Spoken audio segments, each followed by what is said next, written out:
Okay, what we want to take a look at now is we've got some secret information in our app.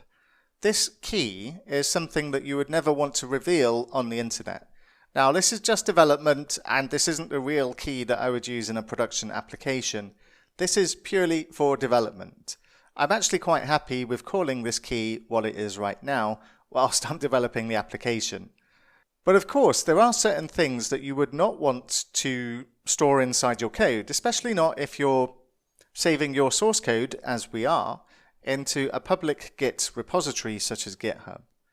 Now, there's various places of configuration where your application will go and look to get its configuration from.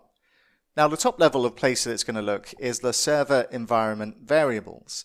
On your computer, you store environment variables, and your app is actually going to go and take a look inside there to see if this particular value exists.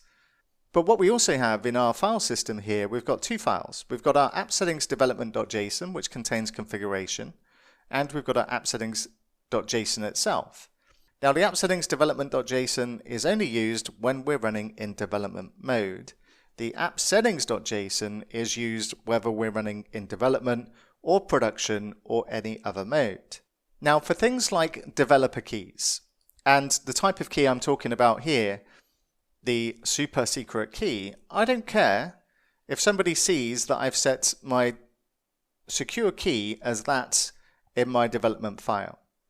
I would not want them to know what I've used inside the app settings.json file. That's why we're not sending this file up to GitHub. You can consider this a relatively safe place to store your app secrets. There's another place I want to draw your attention to, and if I just go over to the documentation to an article called Safe Storage of App Secrets in Development in ASP.NET Core, then there is an alternative option, and that's to use the Secret Manager tool. And this will allow you to store key value pairs on your development machine rather than storing it inside your application code. And it doesn't encrypt anything inside here, it's really just stored in a file, a JSON file, on your local computer. Now, I did go through this and demonstrate this last time, but what I did not account for is that sometimes students would want to download the finished source code and run it directly on their computers. And of course, if you're storing these values on a local file on a development machine, then they're not going to be available if somebody downloads the source code and expects it to run. So what I'm going to do instead, and please do take a look at this tool and you can give it a go. It's pretty self-explanatory. You can enable secret storage by using this, and then you can set secrets by using the .NET CLI. Pretty straightforward to use.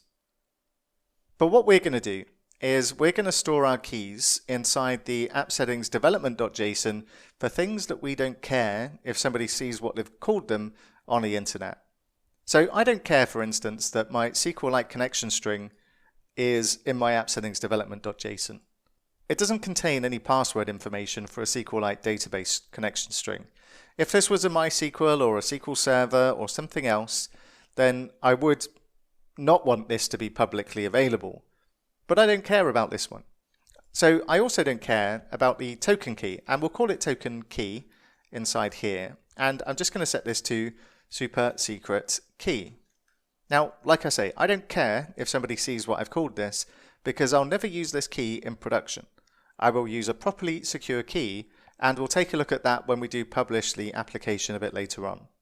But anyway, now that we've got our token key inside there, what we can do is we can go back to our identity service extensions, and instead of saying hard coding super secret key here, what we can do is we can use our config that we have available inside here. We're passing it as a parameter, and then we can use square brackets for the object property accessor, and then we can specify token key as the value that we want to use for this. Now it's exactly the same. It's going to be the same key. You could use a different key, it's absolutely fine, but this is doing what it was before, the same thing. And we'll also do the same in our token service. And inside here, what we'll need to do is inject our configuration into this class. So what I'm going to do is generate a constructor, and inside here I'm just going to inject the iConfiguration and call it config, and we'll need to go and get this from Microsoft Extensions configuration. Automapper uses the same name, so be careful. We definitely want the Microsoft one here.